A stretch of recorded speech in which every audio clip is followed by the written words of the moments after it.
अफजल मजूका साहब के पास इमरान खान साहब की जो अपील है उस पर डिफेंस की जानिब से, इमरान खान साहब की जानिब से, उनकी मिसेस के बिहाफ पर आज फाइनली दलाइल ख़त्म हो चुके हैं और कंक्लूड हो चुके हैं। और अब इस केस में सिर्फ सरकार की जानिब से कल उनको आखिरी मौका दिया गया है कि कल वो अपने दलाइल देंगे।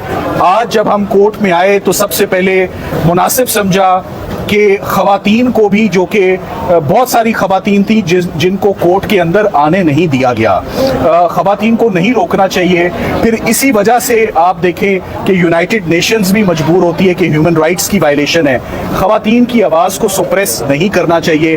हम आज मुस्तफ़ीद हुए अदालत में बैरिस्टर खतीजा सिद्दीकी की मौजूदगी से, और मेरे साथ मौजूद हैं ज़ैनब उमैर, इनकी मौजूदगी से, जो मुस्लिम फैमिली लॉ भी पढ़ाते रहे, प्रोफेसर्स हैं लॉ कॉलेजेस में। सो इनको भी असिस्टेंस का पूरा मौका और अपॉर्चुनिटी मिली कि खुल के ये बुशरा बीबी के बिहाफ पर, ख़वातीन के बिहाफ पर कोर्ट को दलाइल दें और कोर्ट को कायल करें इस बात पर कि जो फैसला आया है वो एक गलत फैसला है और दोनों को ऑनरेबली एक्विट किया जाए इस मुकदमे में।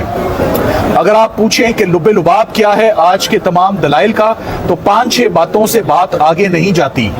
ये इस्तगासा 2100 दिनों के बाद, 2100 दिनों के बाद रुजू का राइट नहीं होता।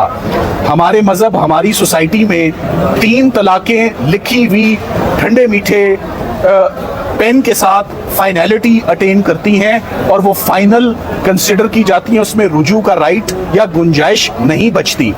पीरियड ऑफ इद्दत को सुप्रीम कोर्ट ऑफ पाकिस्तान ने अपनी जजमेंट में 39 डेज कह दिया है कि ये, और मुफ्ती साहब ने खुद भी कोर्ट में पेश होकर ये कह दिया है कि ये पीरियड कम भी हो सकता है, तो इसके बाद फिर गुंजाइश नहीं बचती।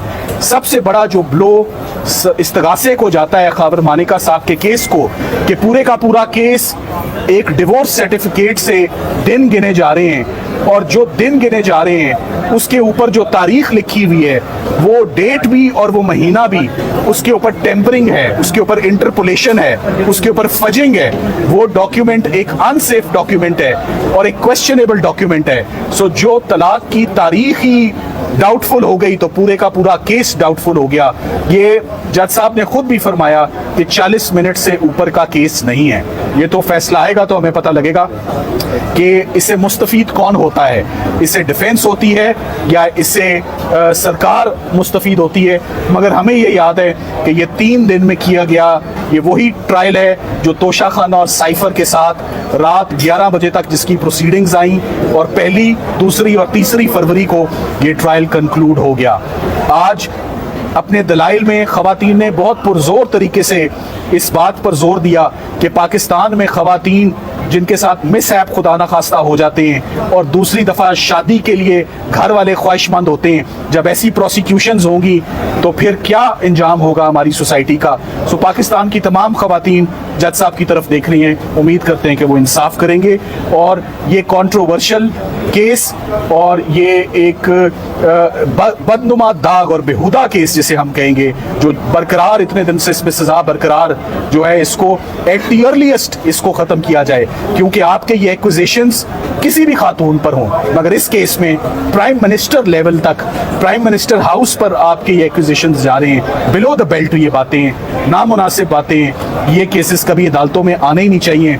पब्लिक की इसमें रिजेंटमेंट है, पब्लिक का इसमें डिसअप्रूवल है, पब्लिक का डिस्गस्ट है कि ये मुकदमा कभी चलना ही नहीं चाहिए था। उम्मीद करते हैं इसमें कुछ होगा। सर ये बताइएगा कि आप जो वकील हमारे सवाल है, जज साहब ने 3 से 4 सवाल है, उसमें कितनी बड़ी जान है? वो बड़े जानदार सवाल हैं, हमारे पॉइंट्स भी बड़े जानदार हैं। फौजदारी का मुकदमा किसी एक नुक्ते पर भी बरी करने के लिए काफ़ी होता है। हमारे पास 7 से 8 बड़े ज़बरदस्त पॉइंट्स हैं। अगर सरकार उस टेम्परिंग और फोर्ज तारीख से बाहर ही नहीं निकलती तो मुकदमा यहीं पर ख़त्म है। जज साहब को बार बार एक ही हम रिक्वेस्ट करते आए हैं कि आप अपनी निगाहें प्लीज़, हमारी दरख्वास्त है कि इद्दत पीरियड से हटा के तलाकनामे की तारीख के ऊपर लाएं, जिसके ऊपर सिर्फ कटिंग दिन के ऊपर भी और महीने के ऊपर भी आपको सिर्फ कटिंग और आपको इंटरपोलेशन मिलेगी। वो एक अनसेफ डॉक्यूमेंट है। और खावर मानेका साहब आजम खान साहब की तरह अगवा हुए, अगवा होने के बाद जिसे वो टिपिकली अगवा बराए बयान कहते हैं, उनका इस केस में शामिल होना, शमूलियत इख्तियार करना, ओन चौधरी साहब का साथ देना, जो कि ओन चौधरी साहब ने अपनी शहादत में एडमिट किया है कि मैं खान साहब के मुखालिफ कैंप में हूँ और मेरे और उनके अब सियासी इख्तलाफात हैं। किसी ऐसे गवाह और उसकी गवाही पर इनसार करना विदाउट करॉबरेशन, जो खुद अपने मुंह से माने कि हमारे अब इख्तलाफात और डिफरेंसेस हैं, ये कन्विक्शन बिल्कुल बिल्कुल सेफ नहीं है। इसका एक ही अंजाम होगा, acquittal, pure and simple. Thank you very much. हावर मालिका ने प्रेस कॉन्फ्रेंस किया, वो कह रहे थे कि 39 दिन कहीं भी नहीं है। वो एक ऑडियो भी सुना रहे थे, वो कह रहे थे कि मेरे साथ ज्यादती हुई है। बार बार इस बात के ऊपर वो फोकस कर रहे थे कि 39 दिन नहीं है। देखिए आप ये फैसला मैं आपको दोबारा एक बात बता रहा हूँ।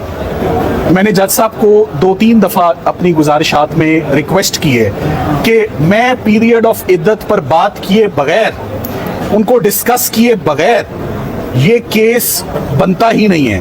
देखिए आप सब लोग साइफर में आते रहे और मैं आप सबसे सुनता रहा कि हमें तो खुद बहुत साइफर की अच्छी समझ आनी शुरू हो गई है। आप इद्दत और निकाह के केस में आ रहे हैं, 496 का जुर्म है, उसमें लिखा हुआ है किसी शख्स के साथ धोखा या फ्रॉड हो जाए।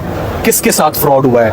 इमरान खान साहब के साथ फ्रॉड हुआ है? नहीं, वो तो खुद मुल्जिम है। बुशरा बीबी के साथ फ्रॉड हुआ है? नहीं, वो तो खुद मुल्जिम है। तो फ्रॉड किसने किसके साथ किया है? खावर मानेका साहब के साथ अगर फ्रॉड हुआ है कि वो रुजू नहीं कर सके, तो सिविल कोर्ट्स के दरवाजे 6 साल के लिए बंद नहीं थे कि वो जाके रुजू की दरखास्त ना डाल सकते। और 6 साल के बाद जो अदालतों में आता है और इतने डाउटफुल केस के साथ आता है, उसको अदालतें इंटरटेन नहीं करती। उनके केसेस जो हैं वो इक्विटल में रिजल्ट करते हैं और ये इंशाल्लाह इस केस में होगा। No more questions. बस।